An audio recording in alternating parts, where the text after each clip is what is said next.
Hello, everybody. This is Gary. Today is January 29th, 2023. It is Sunday. It's 12:33 p.m. Eastern Standard Time in the United States in Rochester, New York. And this is my coping with schizophrenia blog entry for today. Today, my anxiety levels are very high. My paranoia is very strong. I'm having delusions that people are following me, spying on me, making fun of me. My depression is pretty severe. My auditory hallucinations are at a bare minimum. I just don't feel very good today. I'm still worried about the fact that I got diagnosed with pulmonary fibrosis, which means there's scar tissue developing in my lungs that makes it progressively more difficult to breathe.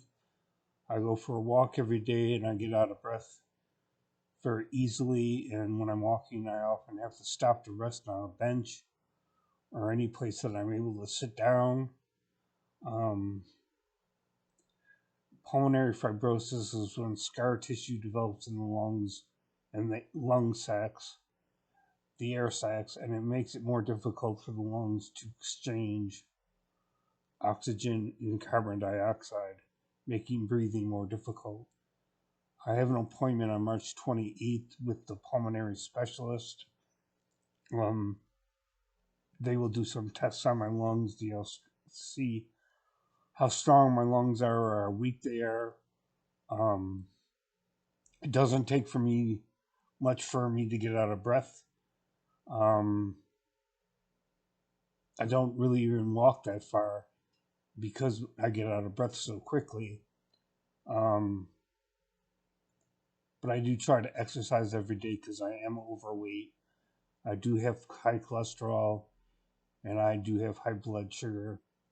Not quite diabetic, pre-diabetic. And my health problems increase my anxiety, put stress on me, make my paranoia worse. Sometimes even my auditory hallucinations get worse. I've been having on and off insomnia. I woke up at 2 a.m. last night, and I've been up since then. Maybe I went to bed too early, I don't know. But I've been up since 2 a.m. Like I said, my anxiety levels are very high. My apartment is going to be inspected this week, so I have to keep it clean and keep everything in order. They periodically inspect the apartments. I live in a very large building. There's two buildings. Each one is 19 stories high. The other one's 22 stories high. So there's quite a few apartments, and there are a lot of government regulations and inspections they do throughout the year. And this week is another series of inspections. They just did a series of inspections with a sniffing dog to look for bed bugs in all the apartments. They didn't find any bed bugs in my apartment. I didn't know they even had dogs that could sniff out bed bugs, but apparently they do. The only pests I've seen in my apartment recently is the occasional mouse. It is an old building. It's about 50 years old. The apartment itself is not that bad. It's better than being homeless. That's for sure. I have a good-sized studio. It's actually pretty large for a studio. I've been in smaller studios before. This one's actually rather large. I moved in on December 1st, 2 years ago. So I've been here just over 2 years because it's January. I'm grateful that if I'm going to be mentally ill, that I'm not mentally ill and homeless, and that I get the treatment that I need, because I do get the treatment that I need. I have an appointment with my psychotherapist this Thursday and an appointment with my psychiatrist this Friday. I just had an appointment a few days ago last week with my peer support specialist, who is a person with a mental health diagnosis that works as a counselor on staff at the clinic I go to. So I'm trying to stick to my daily schedule. Don't always achieve that, but I try. My daily schedule includes doing work on my computer, making these videos, meditating 3 times a day, exercising, going for walks, doing my physical therapy exercises.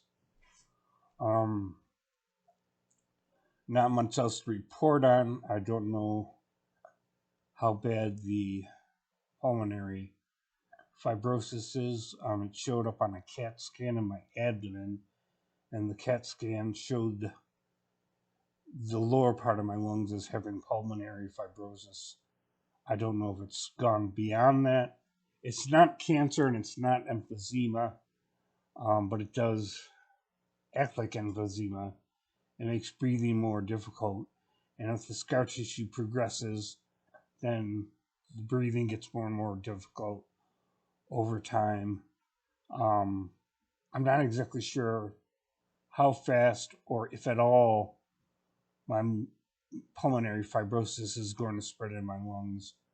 I'm not sure what caused it. There's a lot of things that can cause irritation to the lungs, that could cause scar tissue to develop in the air sacs. Some people develop it if they go through chemotherapy for cancer. The chemotherapy drugs can cause pulmonary fibrosis, but I don't have cancer and I've never had chemotherapy for cancer. So I'm not sure what, if anything, I've been exposed to that would cause scar tissue to develop in my lungs. So I will keep my appointment with the specialist on March 28th and see what the hell's going on. That's all the report for now. Like, comment, share, subscribe.